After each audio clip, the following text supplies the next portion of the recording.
Hello and welcome to another edition of The Debate. I'm Kaveh Taqwi. On Syria, a disarmament team tasked with eliminating Syria's chemical arsenal has begun their work. Meanwhile, more army advances in the country. The international inspectors have said that they have made encouraging initial progress in their mission.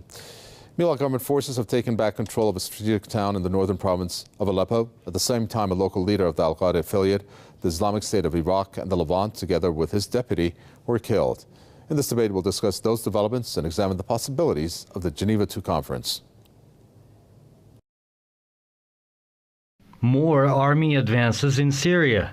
Syrian opposition sources confirmed that government forces have seized control of a strategic town in the northern province of Aleppo after weeks of clashes.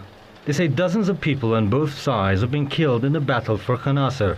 The town, located on a key supply route linking central Syria to the city of Aleppo, was seized by foreign-backed insurgents back in August. Syrian army units have advanced, gaining more ground and securing the town of Khanasser in the countryside of Aleppo, particularly in the southeastern countryside of Aleppo. This is a very important town, taking into consideration that large numbers of militants have been positioned before in that area, and taking into consideration also that it borders Aleppo's southeastern countryside, in addition to several villages surrounding this town over there. We know that operations are taking place there to secure them fully. However, Khanasser is fully under the control of the Syrian Army.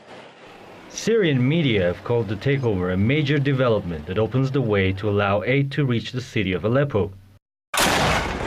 According to the so-called Syrian Observatory for Human Rights, insurgents too have made gains in the south of the country.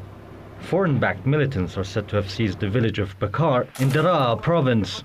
Meanwhile, opposition sources also say a statement signed by 6 of Syria's main militant groups has called for an end to infighting between rival insurgents. The statement calls for a ceasefire between Al-Qaeda-linked group Islamic State in Syria and the Levant, also known as ISIL, and the rival Northern Storm Battalion. The ISIL has been urged to withdraw its forces from positions they seized from the rival group near the Turkish border. The ISIL recently drove the Northern Storm Brigade out of the town of Azaz, about 5 kilometers from the border with Turkey. Fierce fighting has also been reported in the countryside of the western port city of Latakia. An ISIL leader and his deputy were among dozens of foreign-backed militants killed in the army operation there. According to an official source in the Syrian government who confirmed that the Syrian army also killed the leader of the so-called Islamic State of Iraq and Al-Sham, the Levant ISIS branch in Latakia countryside, particularly in Khan al-Joz village. This is, of course, Latakia countryside is a mountainous area. It is a very difficult area to fight in. However, clashes does continue over there between the Syrian army units and Qaeda-linked insurgents like the Islamic State of Iraq and the Levant. Not only the leader of that ISIS there was killed, also his deputy over there, who is a Saudi, was killed. The conflict in Syria, which is in its 3rd year, has recently become even more complex, with militant groups turning their guns on one another. Turf wars and retaliatory killings have evolved into ferocious battles between the foreign-backed insurgents, which have effectively become a war within another war in Syria's north and east.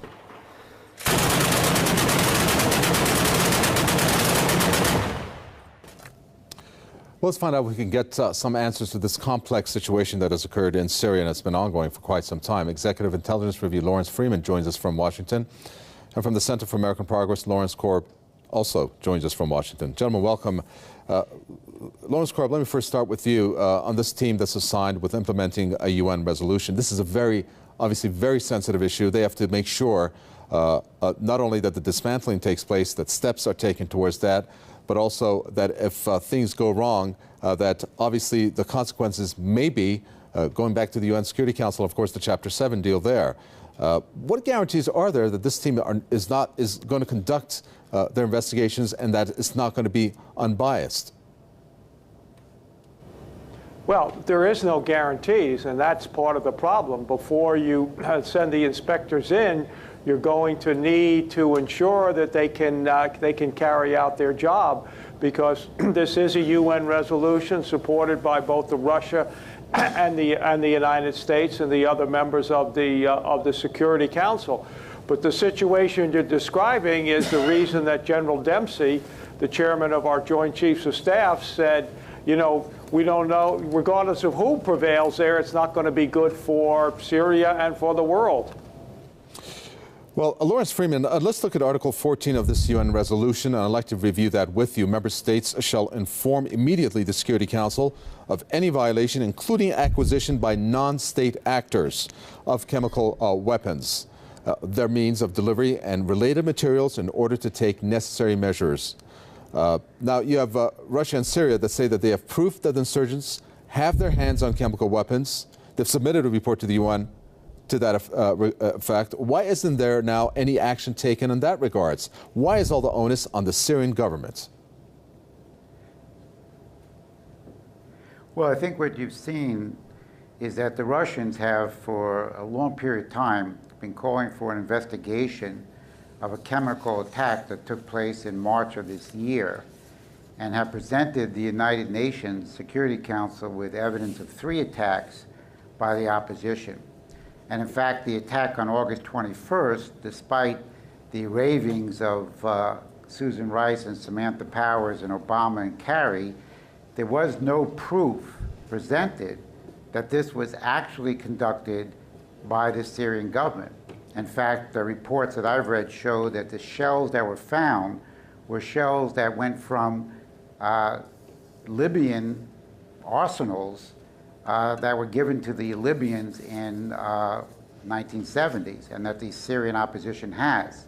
So there has to be a fair investigation, and I think the Iranians and the Russians have both introduced that amendment you mentioned to ensure that opposition forces are investigated for the use of chemical weapons. I think this is a very important step forward, that we're going to have this investigation, that we have the inspection teams there, and there's now discussion of a serious negotiation which would not include as a precondition the removal of President Assad.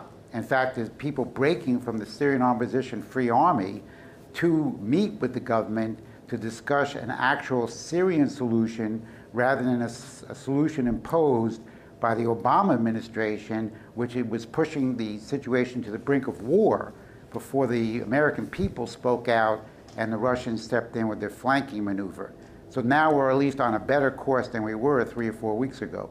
Well, we are on a better course, so to speak. If this threat of war, however, still looms, that is not a really positive development. But let's say that, Lawrence Corp, there is proof, UN inspectors or the inspectors from the Chemical Prohibition Committee, or the right terminology there I don't have right now, that they prove that the insurgents have their hands on chemical weapons. What type of action will be taken?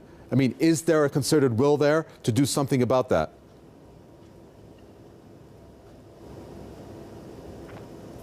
Well, you've got to remember that the UN resolution deals with the fact that we have to get rid of all of the chemical weapons in Syria.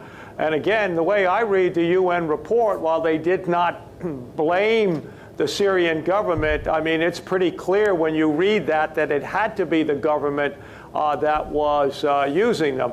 And while you can't disprove a negative, there's nothing in that report that gives any indication that any of the rebel groups had or were able to use those weapons the way that they were.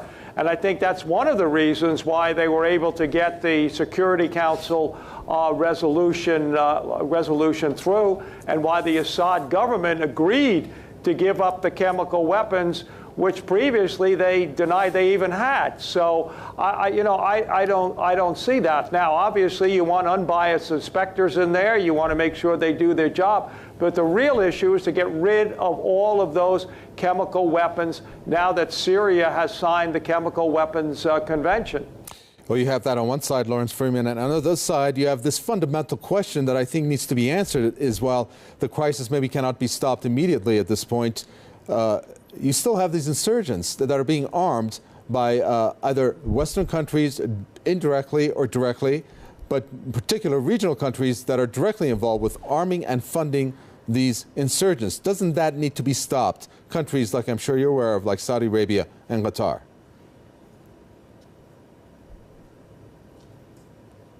Is this for me? Yes. Well, you can see the reaction of the Saudis already. They are They are very upset. They are very upset. They are now fuming and furious at the Obama administration for going ahead and working out this agreement with the UN and for discussing a possible Geneva II conference. You've had Saudi Arabia has been arming, training, providing money for al-Qaeda and these insurgents to overthrow the government of Assad. Whatever you think about the government, we should not be in the business of overthrowing